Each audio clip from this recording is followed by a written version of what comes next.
when the Tory government falls. Now, 2,000 years ago, the Roman philosopher Cicero said, "The closer the collapse of an empire, the crazier its laws." And this is what we have here. There are families who are starving. There are people who are freezing in their homes.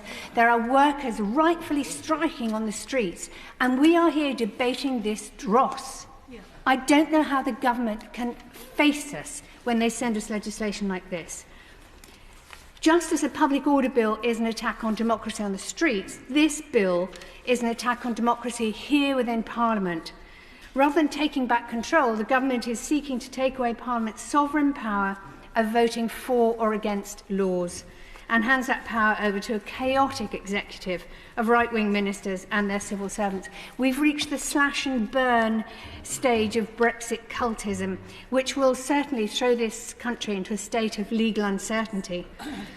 The Withdrawal Act of 2018, the EU Withdrawal Act, gave a comparatively sensible way for the government to transition out of the EU with a functioning body of law, with the ability to identify opportunities outside of the EU and pass new laws accordingly.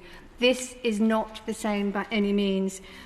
And of course, we don't have a list of laws that are going to be deleted by the bill. It's carte blanche, it's delete all, and it's going to be an absolute mess. It's going to be at the discretion of ministers who choose or not choose to delete some parts of EU law without further scrutiny. Now, that's both in terms of parliamentary scrutiny and also in terms of scrutiny by the electorate. The electorate has not voted for this. It is not in the Tory party manifesto. Voters have never been asked about this approach that they want to take to retained EU law. It's not part of the oven-ready Brexit that we were promised, which was cooked up last year with a poison pill, which will mean the important decisions of which law to retain will have been made by the end of this year, before the general election, and then some other political party will have to pick up the mess and try to cope with the disaster.